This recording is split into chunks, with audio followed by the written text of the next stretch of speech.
You're listening to a Big Heads Media podcast.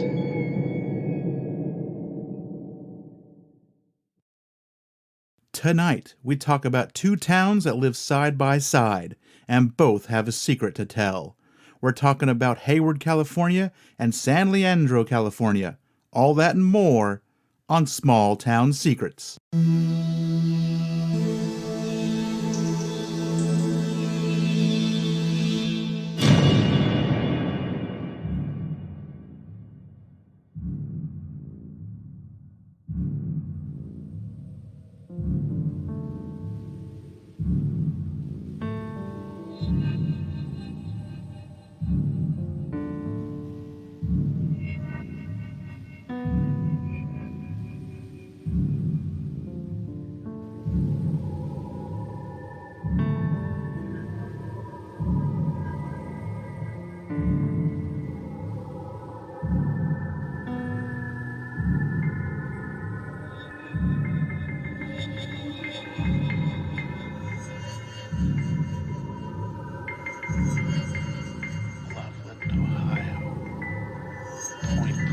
West Virginia, Van Meter, Iowa, Elkhorn, Wisconsin, Kecksburg, Pennsylvania, Gulf Breeze, Florida, Estes Park, Colorado, Hopkinsville, Kentucky, Amityville, New York. Every town has a secret. What is yours?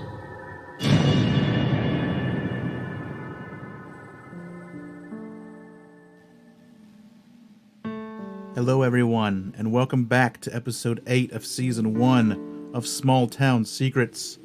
And I know what you're thinking. Didn't he last week say that he was going to start releasing these on Saturday mornings, blah, blah, blah, blah, blah? Yes I did. And that's still the case. But we had a little mishap at my new job, and it shut us down for a couple of days.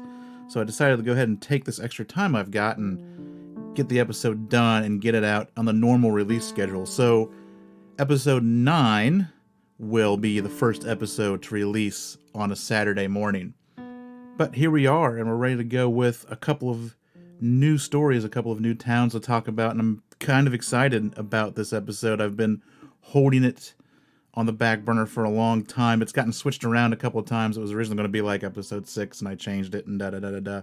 But here it is episode 8. Tonight's theme is these towns are side by side. I never said the themes were going to be strong and interesting and clever. I wanted to do these two for a couple of reasons. One, yes, they are side by side. They're the type of towns where you don't even realize that you've left one and entered another. You'll just be driving down Hesperian Boulevard and everything will be like Hayward Dry Cleaners, Hayward Donut Shop, Vape Shop. And then all of a sudden everything says San Leandro on the sides and you're like, oh wait, where am I? And the other big reason was I used to live in Hayward, California. Not for very long, but my legal address was in California. My mail went there, so I lived there. Damn it. And I always wanted to talk about something in Hayward, and Hayward does have a nice little nugget to get into called the Hayward Plunge, which is what we're going to talk about tonight.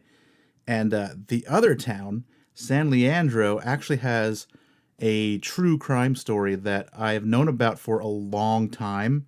I saw it way back in the day on like A&E or something, and I always thought it was near LA. I always thought it was SoCal, but now that I have a much more higher grasp of towns around the Bay, I looked it back up and I was like, oh wow, that's in San Leandro. That's where I used to go to the In-N-Out. So we're going to be talking about the Santos Linguisa Sausage Murders.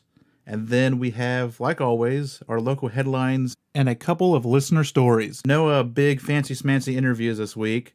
Just good old, we sent some stuff in, found one on Reddit, someone emailed one in, and that is what is on the docket for tonight.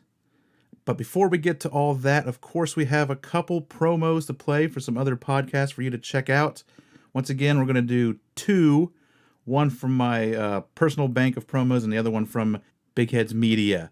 First is Coast to Ghost, and the second is from my fellow podcaster over Big Heads Media, TV Tuners. So check these guys out, and we'll be back in a little bit. It was a dark and stormy night. Wait, why does it have to be dark and stormy? Yeah, why can't it be daytime and clear skies? Oh, for f***'s sakes. Join us bi-weekly on Coast to Ghost as we take a trip cross-country digging up the ghost of your state. Drinks are included and pants are optional. You can listen to Coast to Ghost on iTunes, Spotify, or wherever you get your podcasts.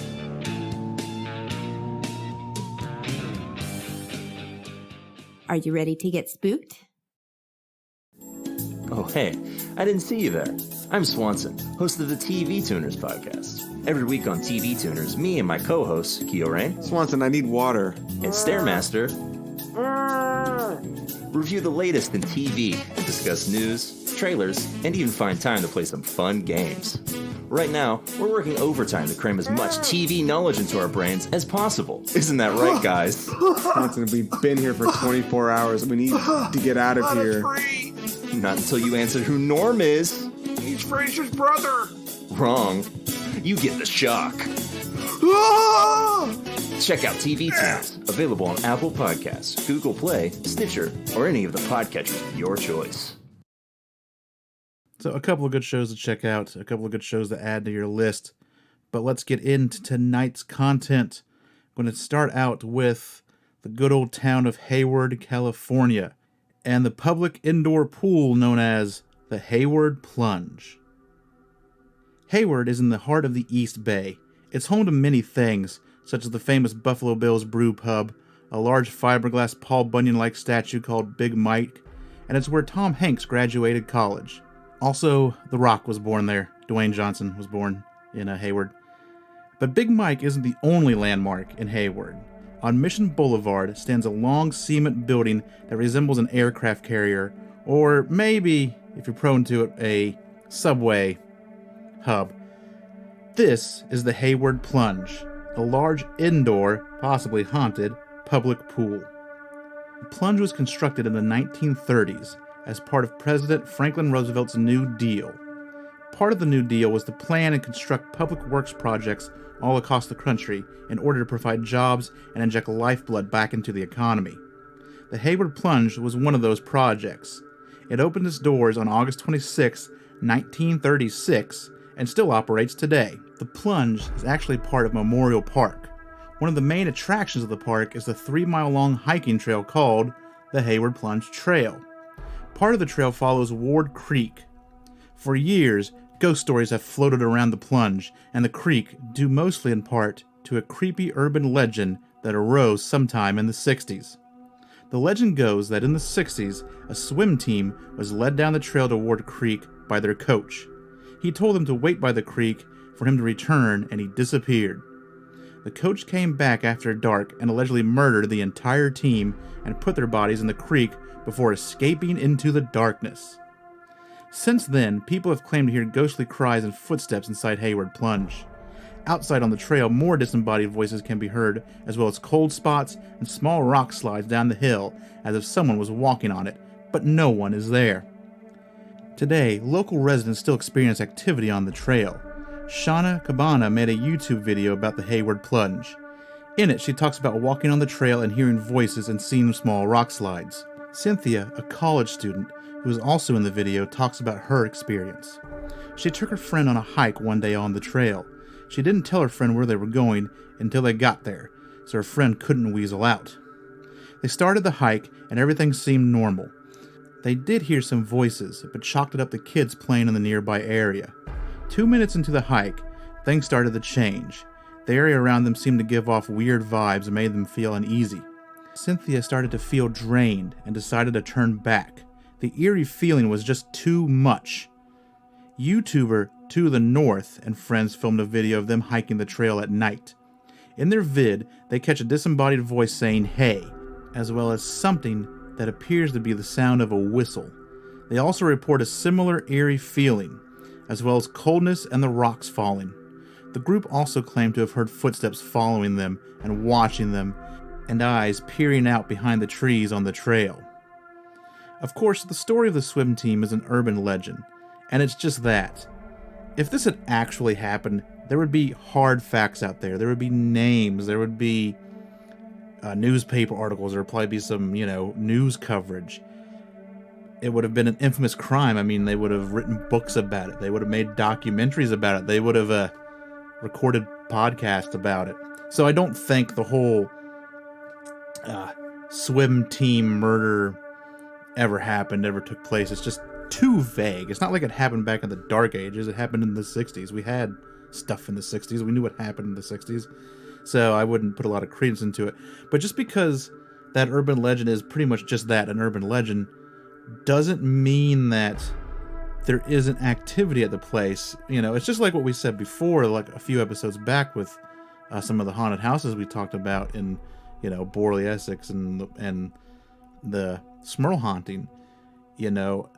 Something, just because I think a lot of these urban legends pop up because there is activity, there is something going on, and our minds need something to bite into, something to give it a purpose, to give it a reason for being there, and hence these urban legends, like the murderous swim team coach, pop up because there's activity there, and we have to find a way to explain it away. We have to give it some sort of credence when, we don't know why activity happens there. It could be for a completely different reason that we know nothing about.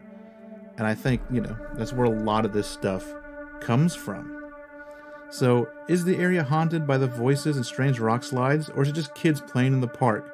And are the rock slides just merely there because the creek runs along the Hayward fault line? Maybe. Maybe not. Or perhaps it's just a little bit of both. And yeah, I lived in Hayward for a summer, for about 4 months, and I never actually got a chance to visit the place. I knew it was there. I looked it up once. I just never got around to checking it out myself. But that's something I kind of regret doing. I had nothing but time out there, and I just didn't go. I went, I did other stuff. But maybe one of these days I'll go back for a visit and stop by the old Hayward Plunge and walk the trail and see what's going on. But let's switch gears now from a story that probably didn't happen, an activity that does seem to be around, to a story that totally happened. And we're going to talk about San Leandro, California.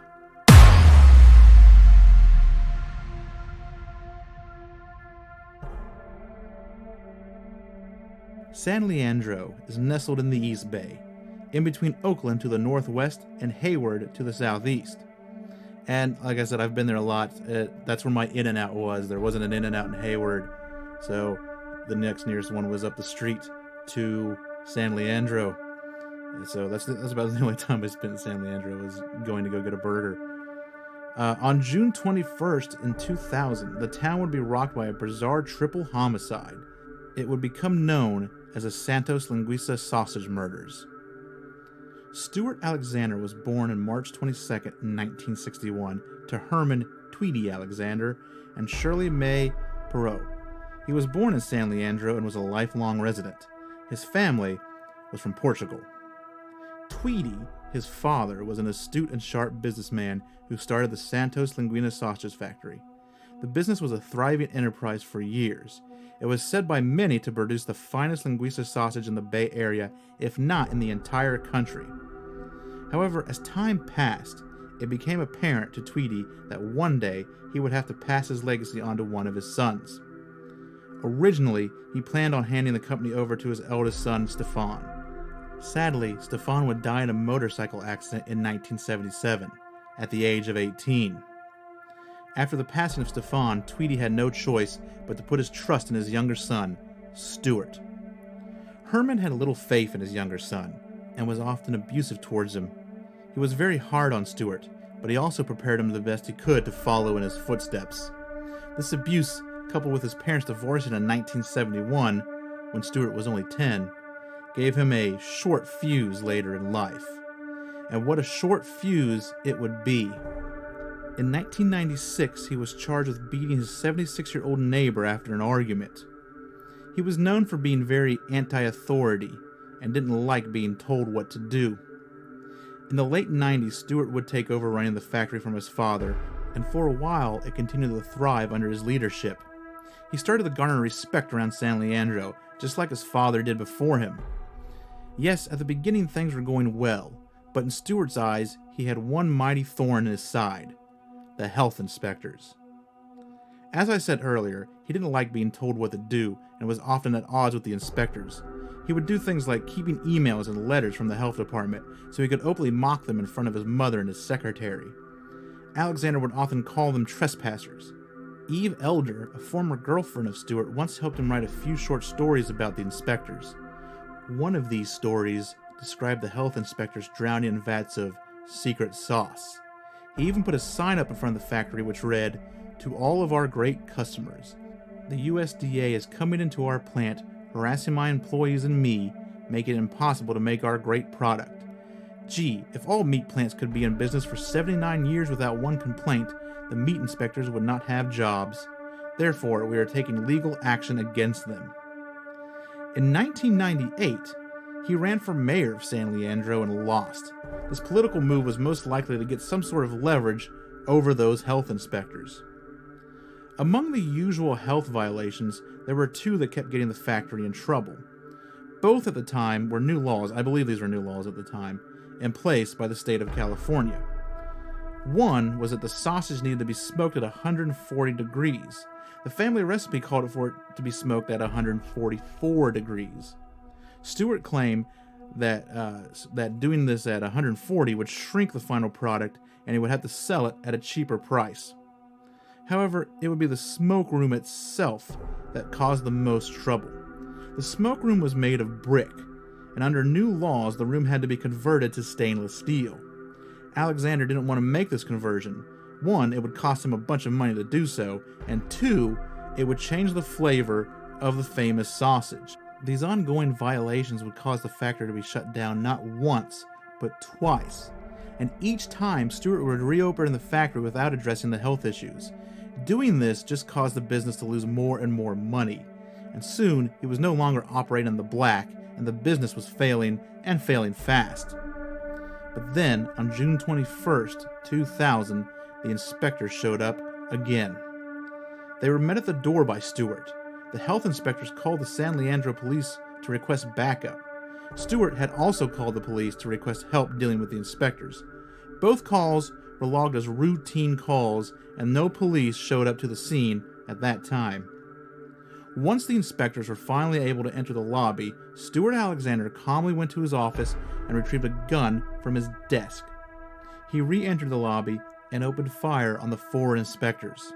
Those four inspectors were U.S. Department of Agriculture Inspector Gene Hillary, age 56, U.S. Department of Agriculture Inspector Thomas Quadros, age 52, California State Department of Food and Agricultural Inspector William Shaline, 57, and California State Inspector Earl Willis.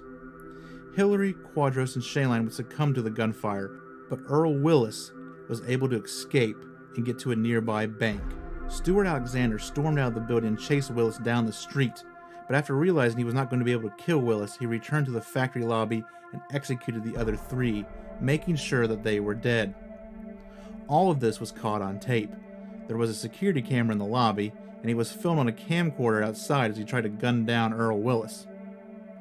Alexander would later try to plead insanity at his trial, claiming the ongoing abuse and taunting from the health inspectors drove him into a rage. That defense didn't work.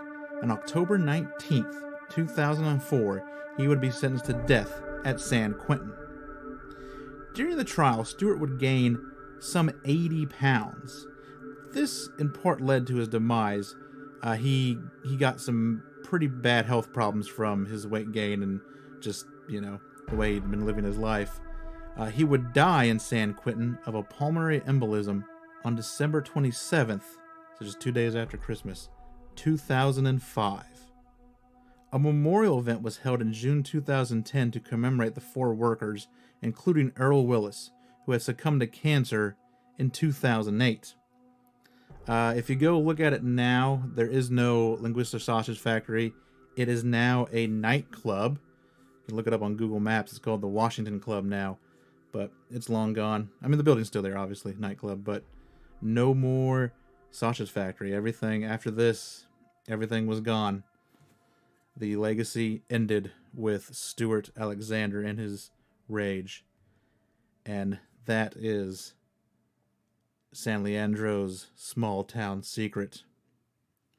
We're going to take our musical break here. We're going to come back with the local headlines and the listener stories for episode 108 of Small Town Secrets.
And here we are with local headlines. And I just realized, looking through them, all three of them involve some sort of implement of war. One's got a tank, one's got a helicopter, I think, or a plane.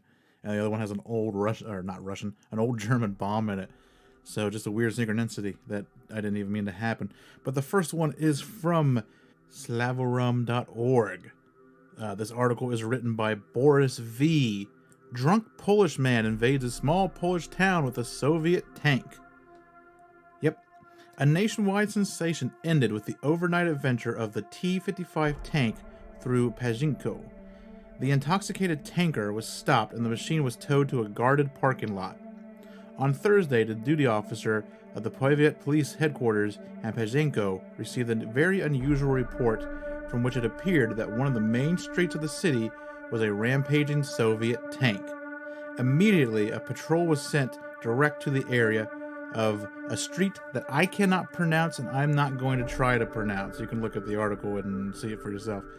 The officers found a T-55 tank parked on the roadway and a man standing next to it. The police apprehended the 49-year-old tank owner. The man was drunk. As it turns out, he had been authorized to drive the vehicle, although his superiors presumably only wanted him to move it off and on the damaged trailer on which it had been transported, rather than driving it through the city center. They also likely expected him to remain sober while operating the 36-ton armored combat vehicle. To make matters worse, the local media reported that there was no insurance policy on the tank. The bulletproof joyride could cost the driver 2 years behind bars for driving under the influence, and up to 8 years for creating a dangerous situation, although there are no reports of anything being destroyed or ran over during the escapade. On Twitter, a number of people commented that the incident had a striking similarity to the newer installments of the popular game Grand Theft Auto, only with a distinctively Polish twist. While the idea of an actual Russian tank attack in our day and age would seem laughable to most, that certainly isn't the point of view of the current government in Warsaw. On Thursday, Polish President Andrzej Duda cited a litany of historical grievances against Russia while signing a massive new defense deal with the U.S. And I apologize if that one's a little wonky. It obviously is like a Polish story. I think it was translated, and not all of it was translated great, so I had to make up a couple of sentences that fit and made sense. So we're going to move on to our next story, which is from mysteriousuniverse.org, written by Brent Tingley. Missing helicopter found crashed on UFO hotspot, Catalina Island. Strange coincidences surrounding recent To the Stars Academy, TTSA, and Navy disclosures keep adding up. Although coincidences are often that, a remarkable occurrence of events without any casual connection, or at least any obvious connection. For those of us who have been watching the long-awaited History Channel and TTSA series Unidentified, Inside America's UFO Investigation, know that the show have mainly rehashed and repackaged the same accounts that have been in circulation for some time. Still, it's been interesting to see these individuals on screen after reading about them endlessly for the past 2 years. While the show's contributions to ufology are still being debated, one of the more interesting revelations of the series has presented so far has been the focus of a pair of islands just off the west coast of California and Baja California, Guadalupe Island and Catalina Island. Guadalupe Island is home to a tiny Mexican military installation called Campamento Militar Ilsa Guadalupe, featuring a 1,200-meter-long runway. Other than that, the island boasts less than 150 permanent residents, most of whom only live on the island during fishing season. Catalina Island, meanwhile, has for years been considered somewhat of a UFO and USO hotspot, due to the numerous sightings that have occurred on or around the island throughout its history. The waters surrounding the island are also the site of unusually large craters and several gravitational and magnetic anomalies, believed to be the result of volcanic and seismic activity along the fault lines. During World War II, the U.S. Maritime Service, U.S. Coast Guard, U.S. Army Signal Corps, and the Office of Strategic Services and the U.S. Navy all either conducted training or operated facilities on the island. Today, Catalina Island boasts UFO tour companies to capitalize on this tiny island's somewhat storied history. According to the testimony of the USS Nimitz radar operator Gary Voris, the infamous Tic Tac UFOs were first detected in the vicinity of Catalina Island, and later disappeared while heading south near Guadalupe Island. The significance of these islands to the developing Navy UFO story, if any, remains unknown. Now, just 2 weeks after the Unidentified aired episodes featuring Luis Elizondo traveling to and around the island, a strange and unsolved aircraft crash has been reported on Catalina Island. According to local news reports, a helicopter that had been missing for over 20 hours was suddenly discovered on the island by Coast Guard and Los Angeles County Sheriff's Department personnel. Footage taken from the nearby waters shows the wreckage of the helicopter lying atop a hill smoldering. The pilot was found dead at the scene. How could a helicopter go missing for 20 hours on a populated island? Details are still scarce, and both the FAA and the National Transportation Safety Board are conducting an investigation.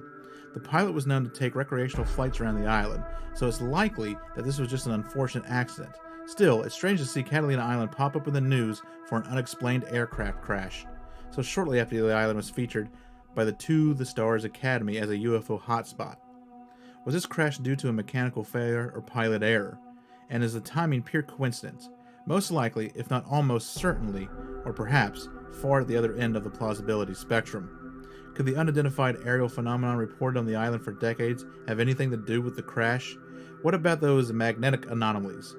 Let's see what the FAA and NTSB have to say. And our last story comes from Coast to Coast by the good old Tim Banal. World War II bomb explodes in German field. Residents of a German town were shaken this weekend when a bomb from World War II suddenly exploded and left behind a massive crater in a field.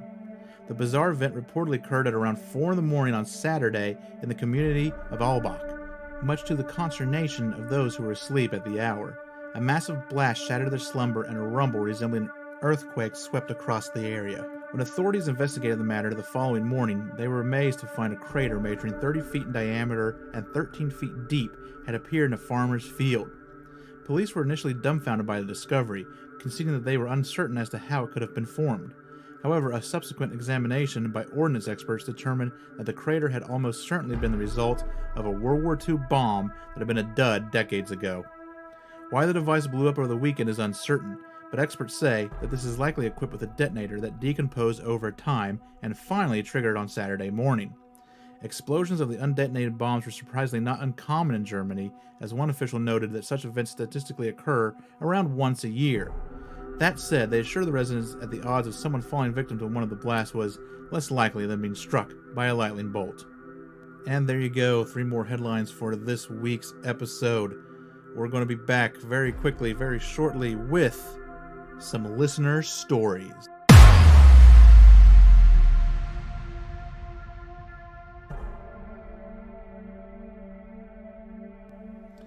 And we're here for the final segment of the show. That was my foot snapping, by the way, if anyone heard that. We have 2 listener stories. The first one is from Reddit that I asked if I could use. And I'm going to plug this real quick since I'm talking about Reddit. The show does have a subreddit, r/STS listener stories, that you can go and join, and you can throw out your own stories there if you would like to do that. But this one is by a user named Gendo Boy, and he's talking about some skinwalkers.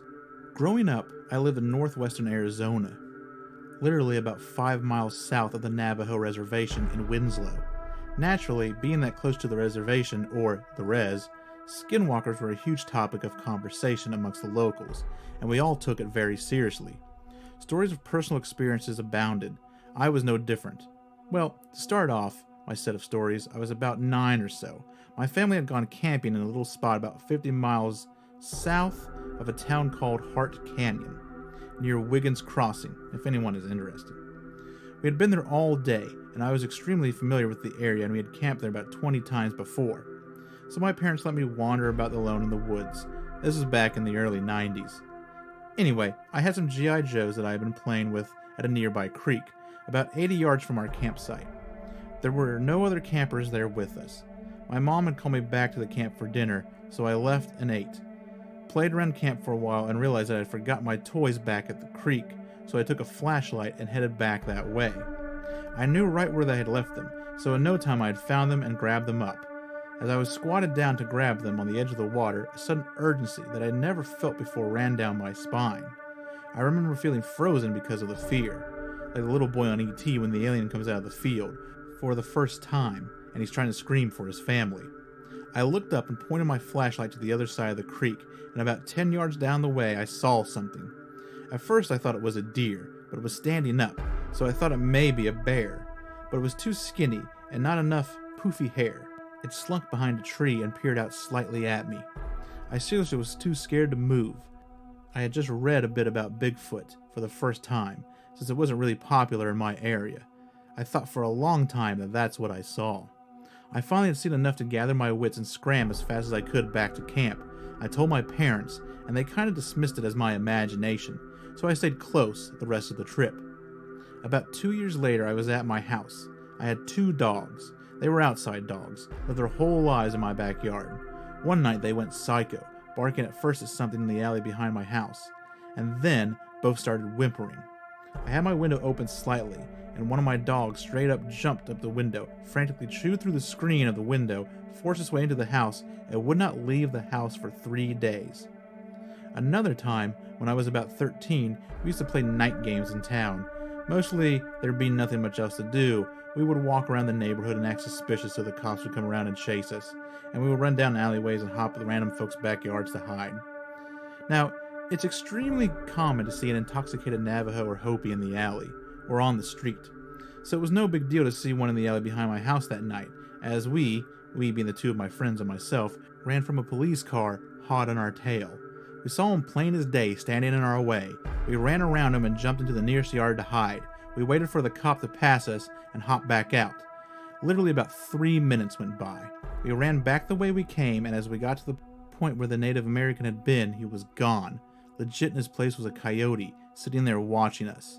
We ran right past it, feet from it, and anyone who knows coyotes knows they will bail out way before you get close to them. This bugger held his ground and calmly sat and watched us run past him. We all freaked out and stayed inside for a month. My last experience was when I was about 15 or 16. My brother has a girlfriend that lived in a small community south of Winslow called Starlight Pines, about 25 mile-ish. Well, we met to go see her one day. As we drove out, about 15 miles out, we saw a Native American guy standing on the side of the road, which was quite odd because the res was north of town, and it was rare to see anyone on foot south of town because it's just desert and forest for literally 80 miles. Anyway, we see this guy. He looked normal enough, flannel shirt and jeans. We got to our destination and hung out with my brother's girlfriend and her family well into the night.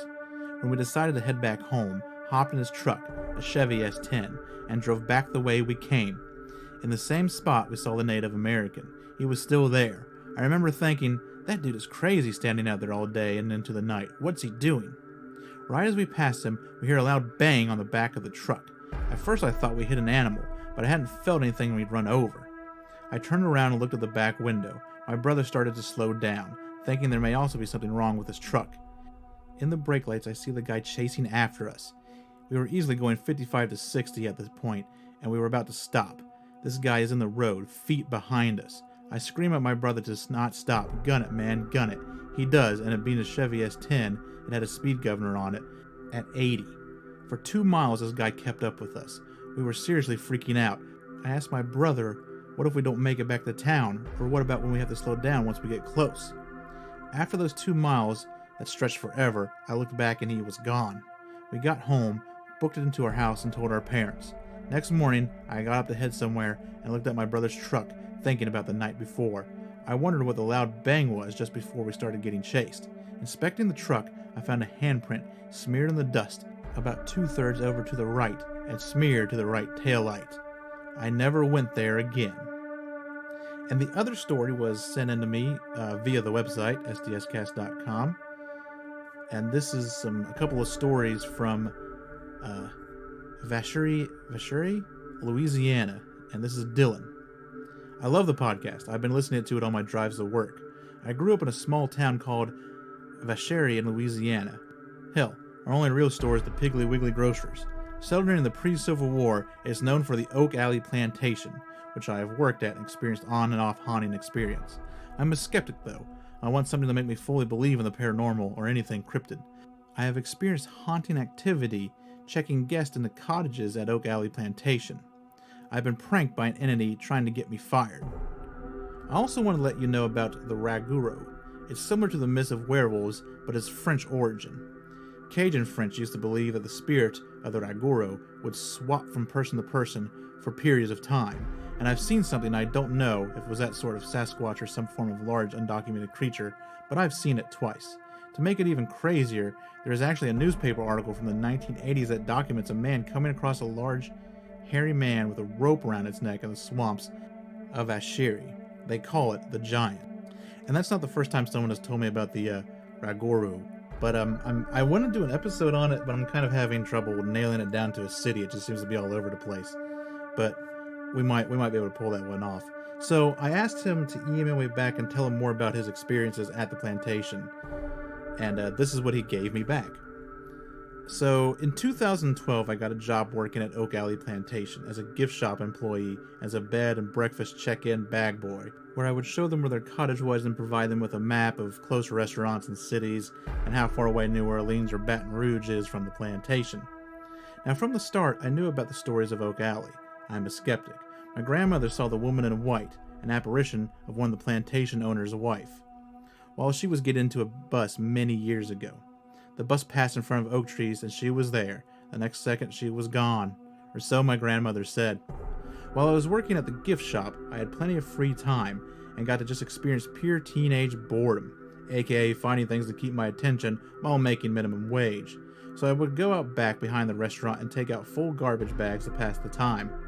On one occasion, I stood outside for longer than normal, smoking a cigarette to ease my teenage angst, of course. There is a restaurant attached to the gift shop, and behind there are large storages and freezers for food and drinks and such. There was a stack of 12 packs of soda standing on a pallet with some brooms propped up against it. All of a sudden, the brooms and sodas got pushed over with tremendous force 6 to 8 feet away from the pallet. I was scared, but knew it could have just been some weird balance issue with the soda boxes. During Christmas time, I was given the responsibility to unplug the Christmas lights in the gift shop and turn off the power strips to be sure no power was getting to any decorations. For 3 days when I arrived, the lights were plugged in when we unlocked the doors. My manager scolded me and told me that I would be fired if it happens again. I told her, and reasoned with her, that I had not only unplugged the cables, but also switched off and unplugged the power strips. She said she would do it that night and show me how easy it is. Even a teenager could do it. The next morning, the lights were plugged in when arriving. The ghost was trying to get me fired by pranking me. My manager was dumbfounded. She didn't know whether to joke about it or blame me for not saying it was a ghost because she's experienced things as well. Now for the final story of this job. One day, I was showing 2 guests to their cottage. I unlocked the door to an overpriced wooden cottage of paranormal horrors. This was one of the furthest from the plantation, about 3/4 of a mile, so it was quiet. I helped the guests with their bags, and I showed them where the switches for the lights are. As soon as I walked in, I could feel that this was different. Normally the air was hot, because it's South Louisiana, where it's usually 85 to 95 degrees for 3/4 of the year with 100% humidity. The air was cold, like really cold. I couldn't say it was the AC, as it wasn't turned on. So I showed them their thermostat and hurried to turn it on to 60 to try and hide whatever presence there was. We walk into the living room, and I try to show them how the cable works, since it's sort of like those fancy hotels with weird proprietary remotes. The TV won't turn on, the cable box won't turn on, and all the cables were plugged into the power strip and showing that it was getting power. I told them it must be an old TV. It was a big CRTV, so I could cover that mishap up. I shut the doors to the TV cabinet, we walked into the kitchen, and I sit them down and start showing them a map of the area and how far New Orleans was. As soon as I mention the plantation, the TV cabinet doors swing open, the TV turns on. Full volume, full blast, and the TV channel is on 3, static. Loudest thing I've ever heard from a TV, blaring static. I rush to the power strip and unplug it. All 3 of us are standing there, trying to think of something to break the tense atmosphere. The front door is being slowly opened and the screen door slams against the side of the cottage. They didn't stay the night and checked out after 6 hours. They didn't even drink their genuine mint julep alcoholic beverage at no cost. There are so many more stories and I'm sure people like to hear them. Also, I'm a skeptic. So those are our 2 listener stories tonight. Really good ones, really nice, long, in-depth stories. A nice ghost story, nice skinwalker encounters. You don't get a lot of those around.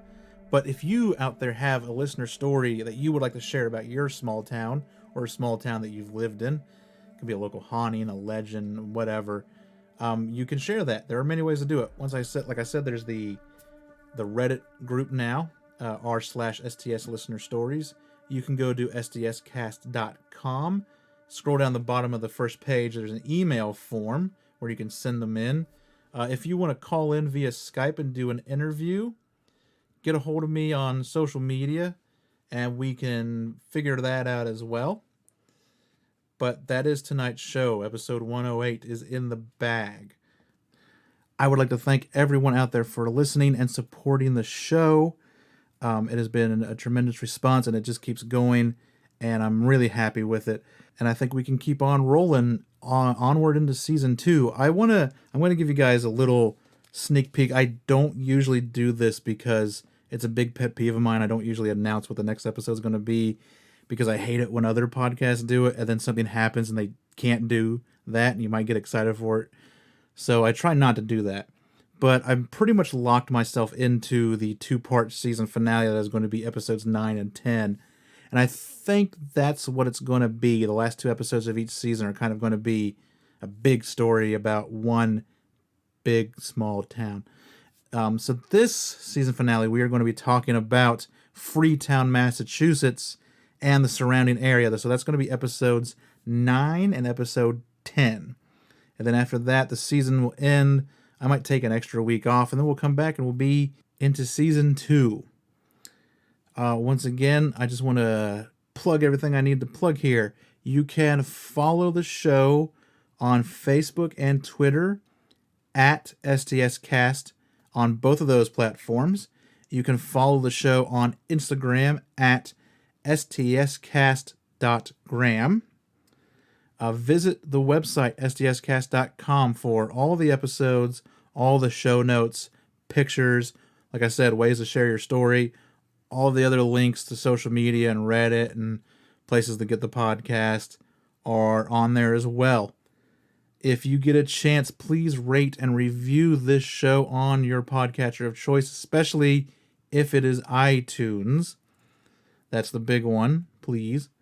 And so, you can also, if you want, there is a store link on the website for t-shirts and stickers and all of that fun stuff if you would like some merch from your favorite podcast. But I'll be back in a couple of weeks with more small town secrets. Remember, every town has a secret. What is yours?